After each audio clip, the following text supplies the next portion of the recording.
শিক্ষাকে বলা হয় জাতির মেরুদণ্ড। তাই কোনো দেশের সামগ্রিক উন্নয়নের অনেকটাই নির্ভর করে সে দেশের শিক্ষা ব্যবস্থার ওপর। কিন্তু বাংলাদেশে বাজেট বরাদ্দের ক্ষেত্রে প্রায়শই উপেক্ষিত থাকে শিক্ষা খাত। যেটুকু বরাদ্দ দেয়া হয় তার ব্যবহার নিয়েও রয়েছে বিতর্ক।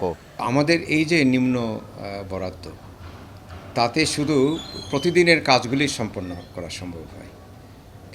দীর্ঘমেয়াদী কোনো প্রকল্প গ্রহণ, শিক্ষার প্রকৃত মান উন্নয়ন, শিক্ষকদের বেতন ভাতা বাড়ানো এবং স্কুলগুলিতে গ্রন্থাগার এবং ল্যাবরেটরি গবেষণাগার প্রতিষ্ঠা, এগুলি কিন্তু হয় না।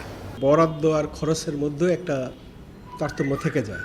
বাজেট বরাদ্দ বাড়াতে হবে, এর সাথে সাথে প্রত্যেকটা টাকা যাতে সুষ্ঠুভাবে খরচ হয়, প্রত্যেকটা টাকার বিনিময় যাতে জাতি পায়, ওই ব্যবস্থাও নিতে হবে, অপচয় বন্ধ করতে হবে। গত ৬ বছরের বাজেট বিশ্লেষণ করে দেখা যায় ২০০৯-১০ অর্থ বছরে শিক্ষা খাতে বরাদ্দ ছিল জাতীয় বাজেটের ১৪.১৮%, ১০-১১ অর্থ বছরে ১৩.৫৯%, ১১-১২ অর্থ বছরে ১২.১৩%, ১২-১৩ অর্থ বছরে ১১.১৭%, ১৩-১৪ অর্থ বছরে ১১.২৯% এবং সর্বশেষ ১৪-১৫ অর্থ বছরে ১৩.০১% বরাদ্দ দেয়া হয়।